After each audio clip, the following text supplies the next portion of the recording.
نماز کا وقت تھا، آپ صلی اللہ علیہ وسلم اپنی بیٹی کی بیٹی جو 2-2.5 سال کی تھی ان کو کندھے پہ بٹھا کے مسجد میں تشریف لائے، حالانکہ ایسا آپ نے زندگی میں پہلے کبھی بھی نہیں کیا۔ حسن و حسین رضی اللہ عنہما کو سجدے کی حالت میں پشت بیٹھنے دیا، سمجھ رہے ہو؟ خطبے کے دوران آپ کی نظر حسن و حسین پہ پڑی، ان کو اٹھا کے گود میں لے آئے، یہاں تک پروٹوکول ان کو دیا آپ صلی اللہ علیہ وسلم، لیکن اپنی بیٹی کی بیٹی کو جو پروٹوکول دیا وہ پروٹوکول بیٹوں کے حصے میں نہیں آیا۔ وہ کیسا؟ نماز کی حالت میں کندھے پہ بٹھا کے لا رہے ہیں اپنی بچی کو۔ نارمل ہے بھائی، ہو سکتا ہے بعض دفعہ باپ ایسا کرتا ہے بچی کو بٹھا لیا تو بھائی اب آپ اتار لیں اس کو نماز کے وقت میں، ایسا ہی ہوتا ہے کہ نہیں ہوتا؟ اقامت ہوئی ہے، وہ بچی آپ صلی اللہ علیہ وسلم کے شان مبارک پر بیٹھی ہوئی ہے، اسی طرح آپ نے نیت باندھ لی ہے، نیت بھی باندھ لی۔ چلو یار یہ بھی سمجھ میں آتا ہے کہ بعد میں اتار لیں گے جب رکوع میں جائیں گے، ٹھیک ہے بھائی، رکوع میں جب گئے تو اتار لیے کیوں گر جاتی۔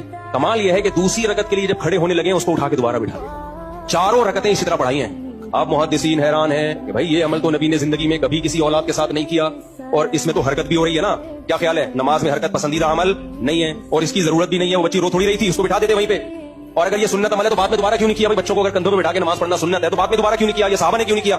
علامہ نووی رحمہ اللہ تعالی نے اس کا بڑا شاندار جاندار جواب دیا، فرمایا اصل میں پیغمبر کا مقصد عمل کر کے عربوں کے دلوں سے بچیوں کی نفرت نکالنا تھی۔